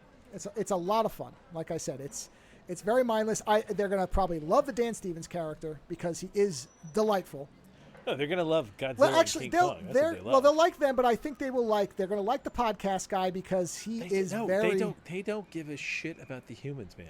No, but they I think are there for Godzilla. What I'm saying though is they are the comic relief, and they are very good together. So unlike the other humans who they will forget about instantly. Well, because the first Godzilla movie is traumatic. Like the first American one, the reboot they did with what's his name? Oh, with Bryan Cranston and with Bryan Cranston. That movie is intense. Channing Tatum, is that guy's name? No, it wasn't Channing. That was the guy who played Quicksilver. Yeah, sure, whatever his name is. What's his name? Is it Aaron Paul? Sure. Paul. I don't know. Either way, yeah. So, but that movie is that's like an intense. That's a serious movie. You know what I mean? Like it's not. They don't play that one for WWF. No, laughs. no. This one they are. That's what I'm saying. Yeah. This. I think I described it in my short review as pure spectacle, and that's Even was it King of Monsters is more serious. But the second they got Godzilla and King Kong together, it became kind of a weird Tango and Cash buddy movie. Yeah, and there is a moment where he has the power glove and he basically pulls a big O where he like fucking fires the things and like punches Godzilla in the face and knocks Godzilla on the ground, and you see Godzilla almost do. It's almost the kind of, in the cartoons where somebody gets hit really hard and their eyes roll for a minute. It's almost like that. It's as close to that as you could get, where Godzilla's like blinking and he's like, "What the fuck just hit me?" And it's like this. Awesome. It's the only time I think I've seen Godzilla look outside of the old movies. Well, because Godzilla's probably sitting there going, "What the fuck is this shit?" But now? It's the closest he's come to any emotion that wasn't just anger and power. So the next movie is going to be a Jaeger, Godzilla, and King Kong versus aliens. Well, the interesting part about the sequel to this is they said that the guy who did the last two is not doing the next one. The next one is going to be done. He knows what he's doing. Yeah. I'm trying to... Okay. That's not good. Well, the interesting part is the guy they're getting to do it. I believe this Grant Sputor is the guy's name. And the last movie he did was I think a fairly well-received horror movie called I Am Mother with Natalie Portman, I think. Or who's in this? Hold on a minute. Who's in I Am Mother? Oh, no, that's the robot movie. It's the sci-fi movie. Remember I Am Mother? Oh, yeah. That was an interesting Not Natalie flick. Portman, Hilary Swank, who looks just like her. Yeah. No. To me, yes, she does. What's wrong with you? To me, Hilary Swank does not look like Natalie Portman. Oh, my she does God. to me. Dude, get your eyes checked. Oh, you know why? Because the woman that I think looks like Natalie Portman isn't Hilary Swank on the poster. It's Rose Byrne. Sorry, I'm mixing them up. Rose Byrne on the I Am Mother poster looks like Natalie Portman. Okay, that makes more sense. That's why I mixed the two of them up. You're right. Hilary Swank looks very different. Sorry. So he's not doing the next one, Adam Wingard. No, the I Am Mother guy is doing it, which is interesting. But I also don't know. Hold on. I don't know. That's weird too, because the Adam Wingard guy, if you look at his stuff too, like he's got a very horror movie background. So it's kind of funny that he's made them as battle royale like fun as he has. You know what I mean? Yeah, I'm trying to. Like I would not have guessed from this guy's CV that he would make these Godzilla King Kong movies. Yeah. What I don't know though, and this may be the thing, is they haven't specifically said that the next movie is going to be a crossover. It could just be a pure Godzilla film, in which case it would make more sense for somebody like this if they're going to go more with the, like coming up with another, because they've said Ghidorah is still around, and there are other creatures, so they could bring Biollante in, they could bring Desitoroya in, they could do all kinds of stuff and make it more about the horror of his enemy. You know what I mean? So, we don't really know what the next movie will be. It may be a crossover. Oh man, they're talking about a new Son of Kong movie. That would be. That's funny because that's one of the things that I was actually going to say, people criticize the goofiness of these, and I'm like, have you seen the older Godzilla movies? What the fuck are you talking about? He drop kicked people from across the fucking planet. Don't tell me that this shit got goofy now. Godzilla classically has been goofy. Listen to this. This is a weird bit of information. Sure. With a net budget of $135 million, this is the cheapest MonsterVerse film to date. Did it look cheap to you? No, it didn't look cheap, but at the same time, most of it is all CG, so CG gets cheaper over time. That's what I mean. Because if it didn't look like it's kind of a good thing that they can make these for less money. Because this goes back to that whole widespread thing. How many people want to watch Godzilla, King Kong, battle royale movies? Like the fact that they were able to make it for less, that's a good thing. Yeah, I mean, I didn't think it looked bad or anything like that. It didn't look real, but again, at this point, it's not supposed to be real. It's a cartoon. Yeah. Well, that's why it would be the cheapest one. I don't know why it would be cheaper than the last one. Unless some of the people that they didn't bring back were more expensive. Well, or they didn't get any named people for this. Eleven's not in this. Yeah, well, that's what I'm saying is maybe they saved on the actors. Skarsgård's not in this. But Dan Stevens is not nobody. No, he's not. But Dan Stevens is not. I think, a Skarsgård level at this point. Skarsgård and what's her face was probably more expensive because of Stranger Things. Sure, it makes sense. Yeah. You know? And Dan Stevens is a good actor, but he's still in that kind of TV A24 level actor. Do you know what I mean? I'm curious. I don't think he's commanding a blockbuster movie necessarily. Well, what did Godzilla vs. Kong cost? As a comparison point, what was the budget on that? Hold on. That one was 155 to 200 million. Yes, that's way more. Yeah, also Lance Reddick was in it too. Yeah, so see, there's expensive people in this. Kyle Chandler. Yeah, there were more. Yeah, they've backed off the actors a little bit. Well, okay. Now here's the interesting part, though, is this: they don't know the specific numbers. So, Godzilla vs. Kong was 155 to 200. Okay. Yeah. This one was 135 to 150. Now, that high number is awfully close to the low number for the other one. So these may be closer than people. So that's like saying, maybe. I made, I drew something for you for $500 last year, and I drew it for $475 this year. Well, yeah, technically it's cheaper, but but I mean that's $25 million. I mean that's still a lot of money.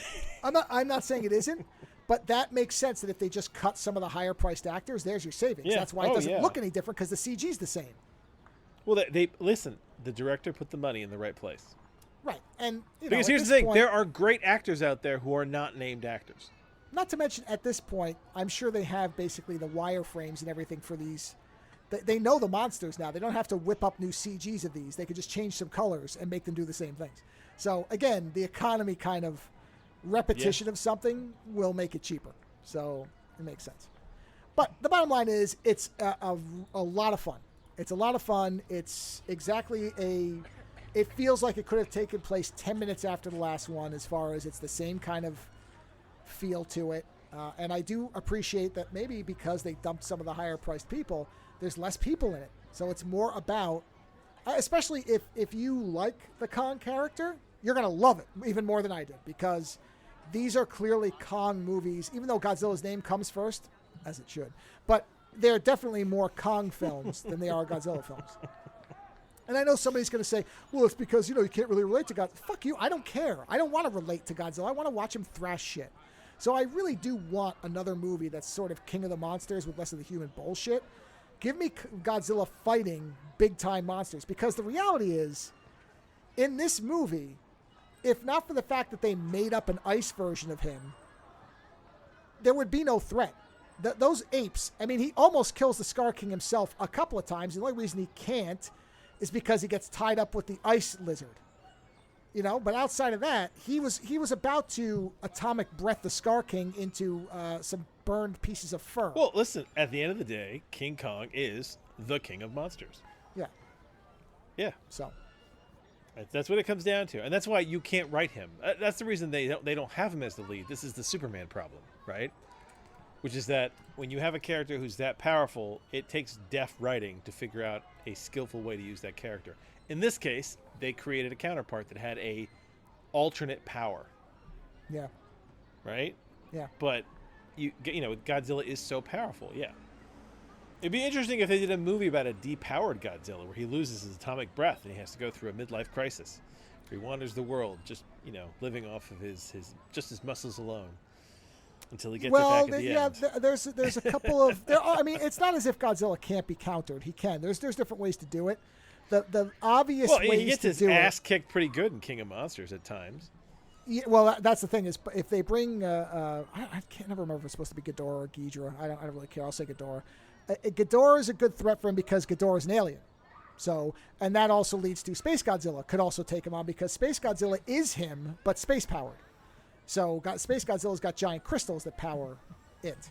So they're a pretty even match. I forgot what Space Godzilla looked like. I love Space Godzilla. He's great. It's so silly. He's very silly. That's why I like him so much. I have a little figure of him. He's great. Giant crystal shoulders. He literally is just Godzilla with a couple of things bolted on. That's all with crystals. He's just got crystal like football shoulders. Yeah. But the ones that I think would work best if they were going to go with any of the classic roster is Yeah. I would either bring in Biollante or I would bring in, or actually no, you could do Hedorah. No, you could do Hedorah too. Especially if you want to be topical. Which one's Biollante? Biollante is the big plant. He's cool looking. If you look up Biollante, it's Biollante. He's a big lizard plant thing. Yeah, he's neat looking. He's all kinds of freaky. He looks like the Thing, kind of. He looks like the Thing. Yeah, except some versions have a big flower at the top. Well, yeah, because he's a plant. But the one that would be topical would be Hedorah, which is also known as the smog monster. So you could do the environmental thing, whereas the smog monster can actually like poison them. So he could, depending on how you do it, or you do Desatoroya, who can replicate himself, and he looks like the devil. Desatoroya looks like the devil. I mean, he looks like a devil monster. D-E... Oh, God. Okay, so it would be... Oh, no, I found it. Okay, yeah, look at him. He's fucking great. Oh, His final form is really good. He looks like a big devil lizard. I mean, he's great. But he starts off as multiple crab creatures, so you could actually have more than one of him. He doesn't start off looking that way. He starts off... Yeah. And that's the one, I believe... He looks like trouble. Yeah, he does. He is. I think that's the one where Godzilla dies. One of the ones where he dies. Where he becomes so powerful he's melting down, and after he kills Desatoroya, he melts down. He becomes nothing. And then his son comes out of it. So if they want to do Son of Godzilla, maybe they will kill him off and bring the son in. They could do it. It just depends. Godzuki! That's, again, when people are like, oh, these new American movies are too silly. Really? Sillier than a little Godzilla that blows smoke rings? Go fuck yourself. No, it isn't. Come on. It's sillier. Give me a fucking break. Hey, listen, this is the key important question here. Were you entertained? Oh my God, it was a blast. There you go. There you go. I loved it. This is what I'm saying. Fantastic, then. I want these movies to get goofier. I want Space Godzilla. I want the big cartoony shit. That's what was fun. I mean, the Japanese are doing the serious, hardcore stuff, which I like too. But I want the other side. There has to be a release side, and that can be the dumb American Michael Bay stuff. The one time Michael Bay's influence is welcome. Put it in Godzilla. Blow everything up. Make it dumb. Have Nicolas Cage holding flares as Godzilla flies over him. Whatever. If they attempt another Mechagodzilla, I want it to look like Mechagodzilla. They won't. They're not going to go back to that for a while. I know. And honestly, they don't need to. There's plenty of villains. Oh, there's tons of shit. Yeah. Yeah. I just hope that they don't make the design stupid. Keep them kind of goofy looking. But honestly, if they bring Jaegers into this, I'm totally happy with that. I just don't think Godzilla will be happy with that. That's where I would actually say, instead of doing Mechagodzilla, bring the Jaegers in. Make mech suits. Make G-Force. G-Force exists in the Japanese ones. Make G-Force and make them in suits. It's fine. I wouldn't have any problem with that. But like I said, there's plenty... I never saw G-Force. What is G-Force? Oh, they are the anti-Godzilla task force. If you look up Godzilla G-Force, they're the... Did they have... They have a great patch. Oh man! Oh yeah, no, it's great. Yeah, they're a. Did they have mechs? No, they always had spaceships. I don't remember them ever having mechs. They have lots of little weird ships. Okay, interesting. Yeah, I was gonna say I looked it up. They didn't form up into a robot. No, but they did pilot Mechagodzilla 2, the second one, what they called Super Mechagodzilla. So, but no, most of their stuff is. Oh, yeah, you know what? They did have a mech. They had Mogera, which is really stupid looking. I forgot about Mogera because I don't like it very much. But most of the time, yeah, there's Godzilla has a different name. He's called Kiryu for some reason. Cybersaur? Oh, well, that's in the comics. That doesn't count. And then, but most of what I remember them having is super spaceships, like super ships. In fact, if you look at their vehicle lists... Oh, Mogera looks terrible. Yeah, they could update that, and they could just make it a Jaeger. So they could do that. But their ships are cooler looking. Their actual vehicles are neat looking, and they, in many cases, have better names. The Star Falcon, Garuda. How would you feel about Benicio del Toro? Guillermo del Toro? Guillermo del Toro doing a Godzilla. Of course, I'd have no problem with that whatsoever. Okay. I mean, that really. Where is Pacific Rim X Godzilla? Do it exactly in there. Yeah. Yeah. So I'll watch Del Toro anything. So yeah, I think if honestly, I mean this very sincerely, even if he doesn't direct, I would have him redesign the enemies. I would hire him as his monsters were good. Yeah. Yes, he would not have made that Godzilla or Mechagodzilla. I mean, he would not have done that. So I would absolutely say, fine, if he won't direct or you don't want to pay him to direct, pay him to do the designs. Just pay him to do the creature designs for your enemies. You'll be fine. You know? I mean, if you look at some of the Godzilla villains, there's so many weird things in there. So many of them. That, I mean, the kaiju stuff that existed for these characters is just unbelievable. There's so many. You know? They already did Rodan. They did Rodan very well. I actually did like their Ghidorah update. Or Ghidra, whatever. I liked it in King of the Monsters. I thought that was great. I love the fact that the heads kind of were all independent. I thought that was really wonderful.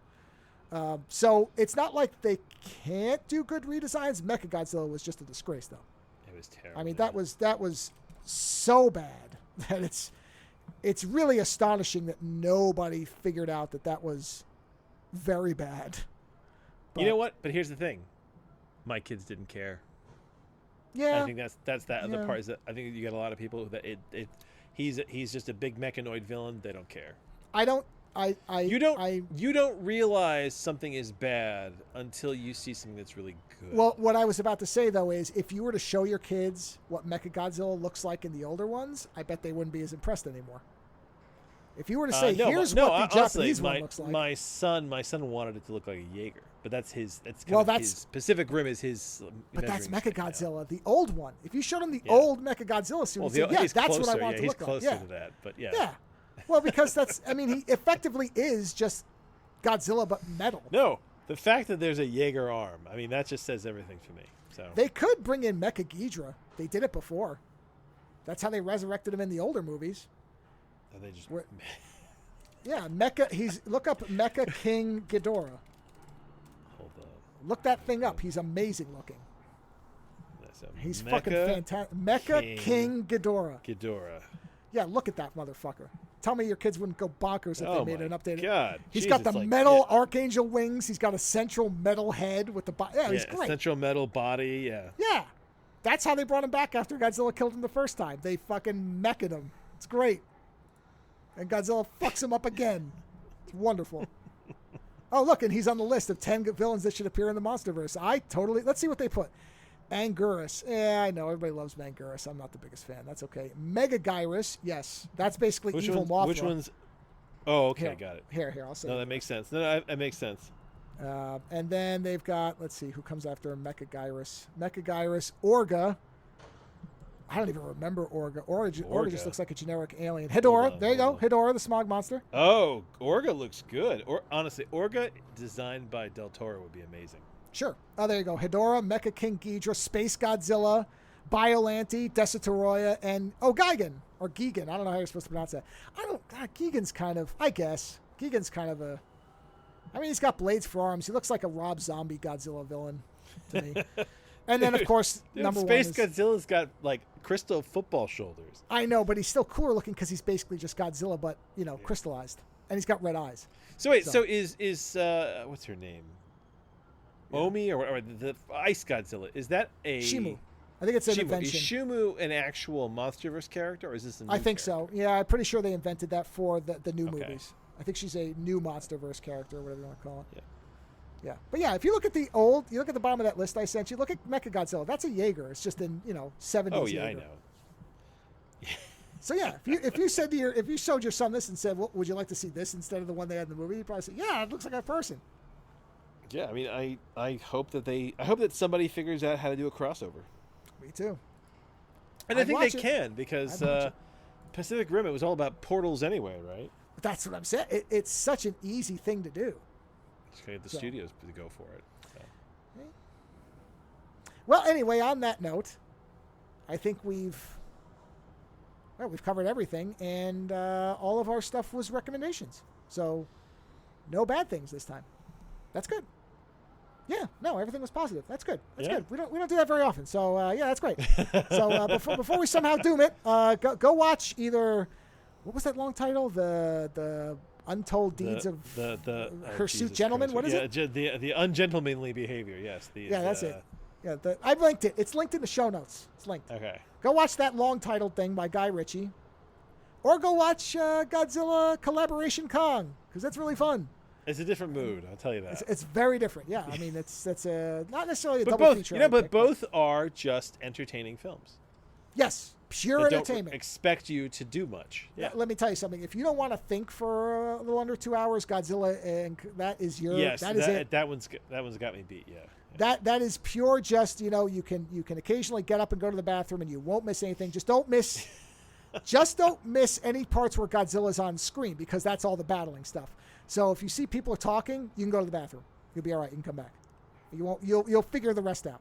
But if you suddenly see Godzilla show up, stick around for the next couple minutes, and then when he leaves again, you'll be fine. And that's it. So, and yes, if anybody, if there's a monster that I didn't list or whatever that you think would fit, I'd be very curious, because there are a lot of Godzilla, and there's a lot of non-Godzilla giant monsters too that could work. So it's not like you can't bring externals in. So by all means, be sure to let us know.